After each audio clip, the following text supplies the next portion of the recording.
Pero ¿por qué calza feriado? Creo que es una jornada siempre para reflexionar, siempre para pensar en lo que pasó, para que no nos vuelva a pasar estas cosas, como decíamos de la película Argentina 1985, que la semana pasada lo tuvimos un amigo como es Hugo Balcone, que en la película hizo de Roberto Viola, es un actor platense. Hemos hablado con Alejo García Pinto. Esta película refresca todo y llega a los más chicos también, y eso está buenísimo.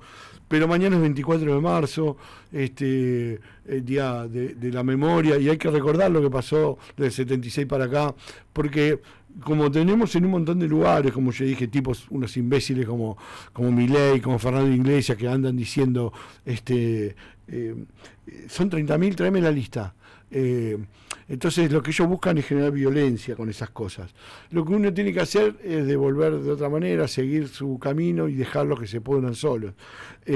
Digo que para alguien que es familiar, que alguien hable despectivamente así debe ser muy doloroso.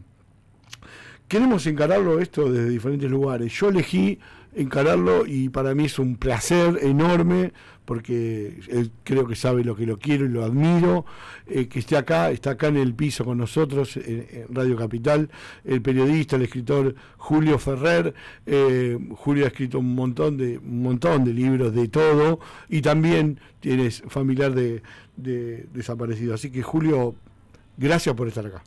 Bata, querida, para mí es un gusto y también, sabes, lo que te estimo, lo que te quiero, y sé que también dentro de la rama del periodismo que compartimos la misma pasión, sos uno de los grandes, así que para mí siempre es un gusto compartir y reflexionar contigo y con tus oyentes. Y la idea era, nosotros con Julio hemos compartido muchas noches veladas de sobremesas hablando de todo, y quiero que hoy recrear también esas cosas. Sí, tenemos un micrófono adelante, pero hablar de estas cosas, para mí, como te dije en la previa, poder charlar con vos, con todo lo que sabés, con la forma del decir que tenés, para mí es un honor. Y realmente primero caer en esto, digo, que no es una fecha más, que bueno, nos vamos de vacaciones el fin de semana, debería ser una fecha de reflexión, de participar en actos,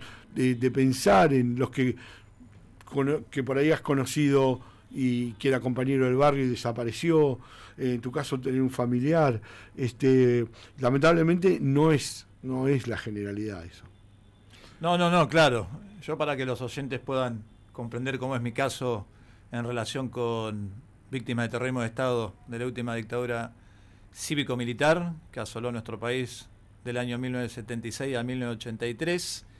Yo soy de La Plata, y los familiares detenidos desaparecidos de mi familia son Héctor Hugo Malnati, el hermano de mi mamá, Estela Maris, y su compañera, mi tía, Mirta Contoune. Eran militantes populares, y en el 24 de noviembre de 1976, una fecha muy, muy fuerte acá en la ciudad, porque también en ese contexto fue también el operativo que hubo acá en La Plata, muy grande, en la casa Mariana Teruggi. Uh-huh. Fue una redada donde cayeron muchos militantes acá en la ciudad, entre los cuales estaba mi tío, que tenía 25 años, y mi tía 26. Fueron detenidos acá en la ciudad de La Plata. Pasaron por distintos lugares, y el equipo argentino de antropología forense, una entidad de primer nivel, por cómo trabajan en la cuestión de búsqueda de los restos de familiares y también la cuestión profesional, espiritual, y pudimos identificar los restos de mi tío y de mi tía en el 2010, donde ahí se pudo comprobar que mi tía había sido ejecutada con el 7º mes de embarazo. Es decir, que con Estela de Carlotto dimos la noticia y la conferencia que el nieto 106, en agosto del 2010, había sido lamentablemente identificado, pero asesinado en el vientre de su madre. Así que después mi vieja fue querellante en la causa del circuito Camps 2011, uno de los grandes juicios acá en la ciudad de La Plata, por el juez Carlos Rosansky, donde ahí se enjuició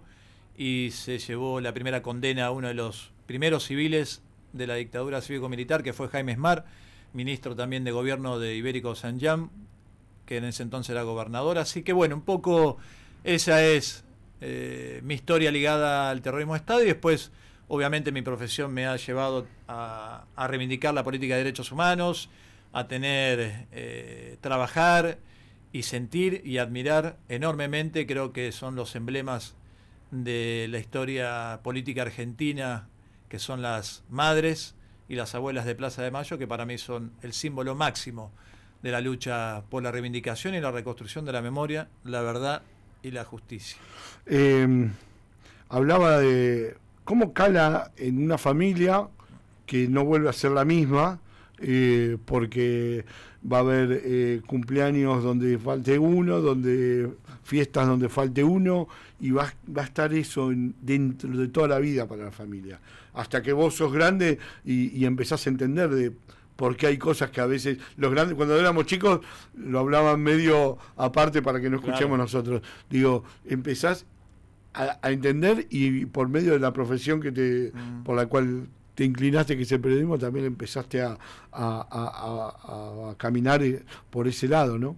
Sí, esas ausencias son permanentes, y es verdad, como decís, Bata, que hay un quiebre familiar, y bien lo describís en fechas clave, que es un cumpleaños, es una fiesta navideña, es un fin de año donde no está esa persona. Además, esa persona no está por una cuestión política, por una cuestión de terrorismo de Estado, por una cuestión de que han sido militantes que han intentado luchar por un mañana mejor.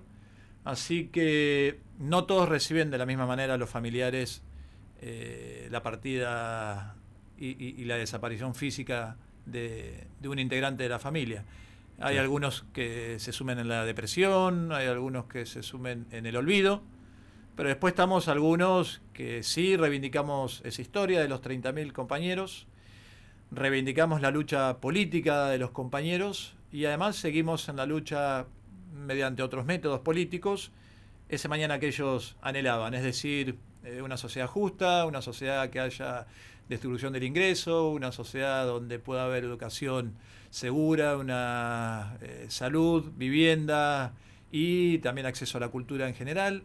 Así que bueno, para mí que soy Julio Ferrer, para mí es un honor tener en mi sangre el ADN de mis tíos detenidos desaparecidos. La ciudad de La Plata ha sido una de las ciudades, ¿no? Seguramente vos me lo vas a decir, que has estado en un montón de lugares, una de las ciudades más, ¿no? Que ha sido más arrasada, más combatida, y donde ha quedado tanto, ¿no? Y donde hay también más memoria, digo, ¿no? Porque hay un montón de sectores, un montón de lugares. Ahora la comisaría que está en el 74, entre 22 y 23, perdón, 23 y 24, 23 y 24, la quinta, que es un espacio de memoria. Hay lugares que han sido, como se dice, han sido cambiados, se han reciclado, donde fueron lugares de muerte, hoy son lugares donde se recuerda y está la memoria, ¿no?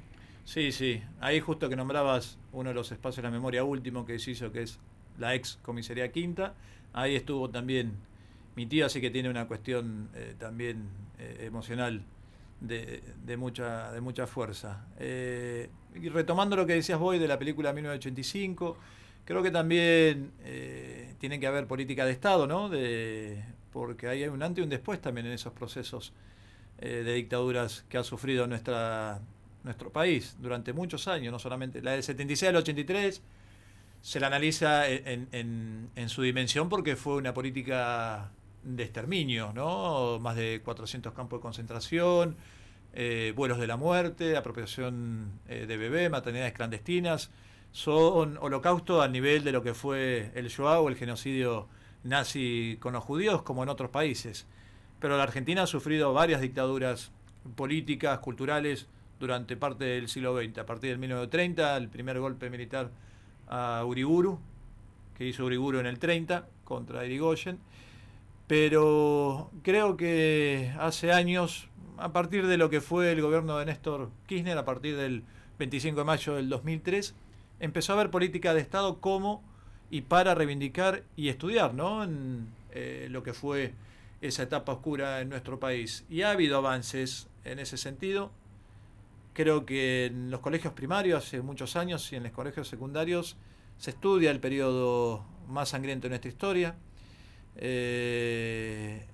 También Argentina es creo que es el país por excelencia en la política de derechos humanos, donde han sido enjuiciados centenares de genocidas.